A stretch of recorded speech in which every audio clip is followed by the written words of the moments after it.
capabilities continue to explode, as you would imagine. That's all good. The downside is they're now RF devices representative of the network running around the globe uncontrolled for the most part. And so someone has to say, I understand what's going on in my network, and within some realm of reason, I have control of it, and I'm responsible for making the calls. To listen to the full program, go to federalnewsradio.com, search Vencor. Secure to the core. At Vencor, we ensure that our customers stay ahead of cyber attacks. In an ever-changing cyber landscape, our experts design systems from the ground up, using the most advanced security measures to protect our customers from today's risks and tomorrow's vulnerabilities. From smartphones to smart grids, from soldiers to civilians, Vencor delivers cyber solutions that keep the world's most critical assets secure. Find out more at vencor.com. Georgetown Pike into 5. The travel lane's open. 270 toward Frederick, no issue. Getting by to the left on North Capitol Street. I'm Bob Marburg, WTOP traffic. Veronica Johnson, so how warm is it going to be this week? Like early October type warm. And while we just wrapped up October, that might not sound like a big deal, but it is, because here we are just starting November. So we're going to turn the calendar back a whole page as we see our highs topping out in the low and mid 70s most of this week, with the exception of Friday. We could be in the upper 70s, so a lot of warmth coming our way. Then some changes for the weekend. But let's talk about what we've got going on this evening. The clouds that we've had around the area today, those will be moving out, but late, after about midnight, we clear out.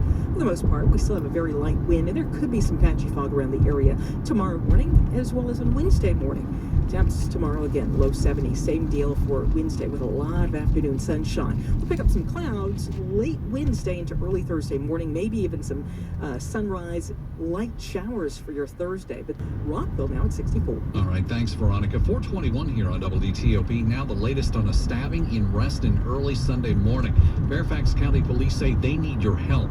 A Vienna man and his girlfriend were at Clyde's on Market Street a little before 1:30 in the morning.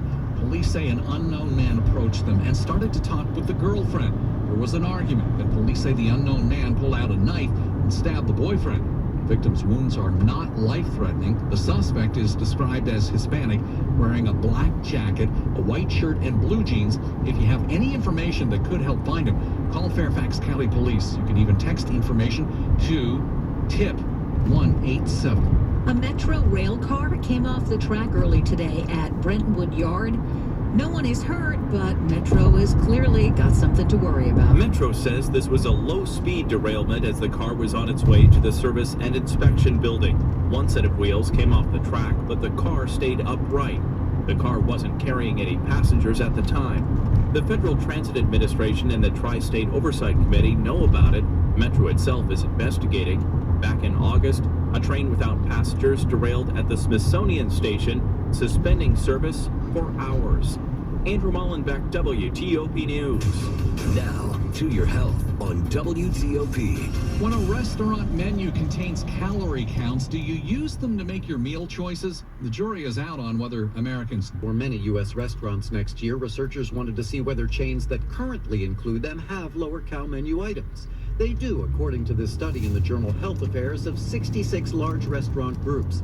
And new menu items introduced during the study period followed a similar pattern. The authors say this shows labeling can motivate restaurants to offer healthier food. That's CBS correspondent Barry Bagnotto. The hunt is on in Oregon and Washington State for the source of an E. coli outbreak that made a bunch of people sick who ate at Chipotle. Executives at Chipotle say they will keep 43 of their restaurants in Oregon and Washington closed until health departments can figure out the cause of the E. coli outbreak. 22 people have gotten sick, most 8 at a Chipotle restaurant. Health workers say the number of sick will likely go up as more people go to doctors after hearing about the outbreak. Alex Stone, ABC News. Up ahead in your money. One of DC's longest-running restaurants is closing. I'm Jeff Claiborne. 423. At the call of ancient god Pan, colorful creatures awaken and frolic through lush meadows in Gustav Mahler's shimmering Third Symphony, a mythical musing on nature, love, and divine redemption. November 5th through 7th, internationally renowned mezzo-soprano Anna Sophie von Otter joins the National Symphony Orchestra for this full evening masterpiece. Conducted by music director Christoph Eschenbach, this latest chapter in the NSO's thrilling Mahler exploration also features both the Choral Arts Society of Washington and Children's Chorus of Washington, completing Mahler's symphonic tapestry with the voices of angels above. Let the music take you where you've never been before. Don't miss these soaring performances of Mahler's Third Symphony with the NSO, November 5th through 7th in the Kennedy Center Concert Hall. For tickets, call 202-467-4600 or order online at nationalsymphony.org. When news breaks, the WTOP newsroom is there for you. Stay informed up to the minute, 24/7, with Washington's only all-news station. Plus, traffic and weather every 10 minutes on the 8s. Washington's top news, WTOP and WTOP.com. Your money at 25 and 55 on WTOP. To the Washington Business Journal, hello, Jeff Claybaugh. Hello, Hillary Howard. Brand new week, brand new month, too. The Dow starts with a rally, up 165 points. 17,828 was the close today. It's a 1% gain. The S&P 500 index up 25, a little better than 1%. The NASDAQ rallied 73 points, a 1.5% gain. Hewlett-Packard split into two companies today, HP Inc. and Hewlett-Packard Enterprise, one for printers and PCs, the other for business services. Both stocks gained today. Chipotle Mexican Grill. Give a child a pencil, he can write stories. Give a child a protractor, she can design buildings. So imagine what a child can do with the internet. He can explore the Great Wall of China, fly a plane, build a virtual city. Just imagine the endless possibilities. That's why through our Internet Essentials program, we've brought low-cost, high-speed internet to more than 2 million low-income people across America.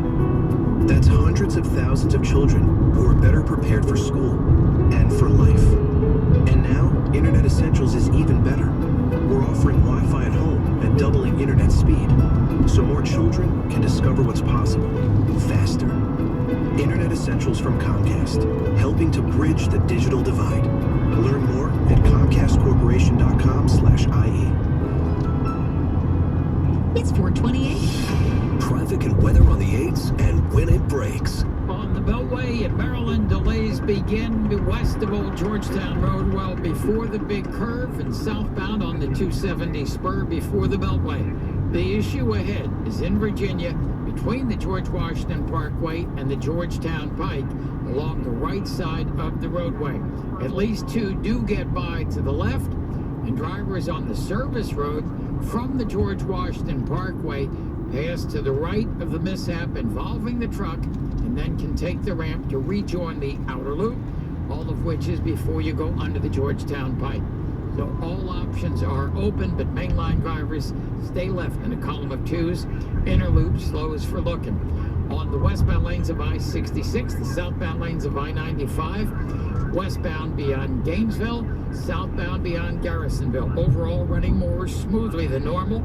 On the southbound, or on the outbound lanes of the 14th Street Bridge toward 395 in Springfield, we run well, but inbound across the bridge, the issue ahead is on the exit, the very beginning of the exit to 12th Street.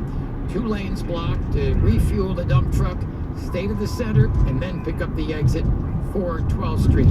Maryland, 50 toward Annapolis, should find all lanes open. BW Parkway north and southbound, or I-95. Between the two beltways, no issues pending. 270 heading off toward Frederick should find the lanes open, leaving Frederick west. On I-70, after exit 49, the crash along the left side. Response arrived along the left side eastbound on I-70. In town, northbound on North Capitol Street, beyond Michigan and beyond Irving, up the hill toward Harewood Road. Last report getting by the crash in a single file to the left. United Health Group, where nurse practitioners visit patients at home and connect in real time with doctors and data. Connected house calls. at unitedhealthgroup.com/connectivity. I'm Bob Marburg, WTOP Traffic. We've seen a pretty nice day out there on our Monday. Plenty of cloud cover today, but temperatures have moved their way into the 60s across the region. Next couple of days, we're going to be even warmer. Overnight low temperatures tonight down into the low 40s in most of the suburbs and low 50s inside the city tomorrow. So starting off on a mild note. I'm Hillary Howard. Brian Drew at the editor's desk just ahead. Jurors reach a decision in the Charles Severance murder trial, guilty on all counts. We're also learning they've reached a decision on a sentence recommendation. The Russian jetliner crashed. The way to tell if it was terrorism. Blast effect. I'm G.J. Green. Republicans who want to be president draw up a list of demands for how future debates are run. The Volkswagen test cheating scandal appears to be bigger than first thought. Wall Street today, big rally. Dow up 165. The Nasdaq up 73. S&P up 25. Redskins return to the practice field as they gear up for Sunday's showdown with the Patriots. WTOP News Time 4:32. He was accused of murdering 3 people in Alexandria over the course of a decade. We have now learned not only is Charles Severance guilty of all the charges against him, but the jury has come back with a recommended sentence. We'll let you know what it is as soon as it's announced. But jurors found the 55-year-old Ashburn man guilty earlier today of capital murder in the deaths of Ron Kirby and Ruth Ann Lodato, and first-degree murder in the killing of Nancy Dunning. Severance was in a wheelchair with a bad ankle. He stared straight ahead as those verdicts were read.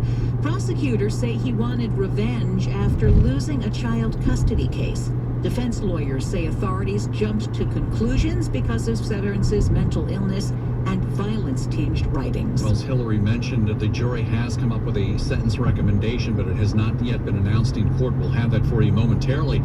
The sentencing phase, though, was a very emotional time in court with family members of his victims, some in tears, speaking out in court. Ron Kirby was one of 3 prominent Alexandria residents that Charles Severance has been found guilty of shooting to death in their homes. Kirby's daughter Marilyn told the jury that Severance not only killed her father, but deeply wounded her family and friends. Other family members detail their grief and pain. In a statement to reporters, Severance's father says he accepts the jury's verdict. Retired Navy Admiral Stan Severance offered deepest sympathies to all 3 families. At Fairfax County Court, Dick Giuliano, WTOP News. It's 4:33. What brought down a Russian airliner over Egypt this weekend? U.S. intelligence officials aren't ruling out that terrorists could be to blame. Still, James Clapper, director of national intelligence, told reporters in Washington today there is no direct evidence of any terrorist involvement yet. All 224 people on the Metro jet were killed when the plane broke apart while in flight on Saturday. When asked if Islamic State extremists had the capability to bring down a passenger jet, Clapper said it's unlikely, but he couldn't rule it out. Meantime, while there are no definitive answers yet in the crash of that Russian jetliner, investigators do have a lot of clues. 2 main theories have emerged, Such as poor maintenance or whatever, some sort of structural design problem. Fred Burton, Vice President of Intelligence at Stratfor, investigated terror attacks on plane crashes at the State Department, and he says a bomb is a possibility. An improvised explosive device that would have separated the aircraft at that altitude. A third scenario being discussed is sabotage. Authorities say there's little or no evidence of an explosion at this point, which leaves the possibility the plane's interior or exterior could have been compromised intentionally. G.J. Green, WTOP News. Paul Ryan is starting his first full week on the job as Speaker of the House. So what does he have to do to be successful? For that, let's turn to WTOP Capitol Hill correspondent Dave McConnell today on the Hill. That's right, Hillary. For Democrats, Ryan must show he's serious about reaching out to them and putting an end to ideological squabbles. Virginia Congressman Jerry Conley. We have to reauthorize and pass a long-term transportation funding investment stream, which we have not done now for a number of years. We have to fund the government, which runs out of money on December 11th. Conley's still worried Ryan's given in too much to demands by hard-right GOP lawmakers. Pennsylvania Republican Charlie Dent remains optimistic but sees challenges. I hope that Speaker Ryan can bring about a greater sense of functionality to the House and Congress generally. I think that's his first task between now and the end of the year, and that is that we move forward on the transportation bill, make sure their infrastructure needs are met in this country, and then also enact the appropriations bills. Dent's concerned about pushback from Republican hardliners, too, but he's keeping his fingers crossed for now. On Capitol Hill, Dave McConnell, WTOP News. And now the latest on the road to the White House. Republican presidential candidates want more of a say in how future GOP debates are run. And that's got their top staffers drafting a list of demands. Complaining that the first 3 debates haven't focused enough on policy, the campaigns are set to make new demands of the network sponsoring each forum. Donald Trump's campaign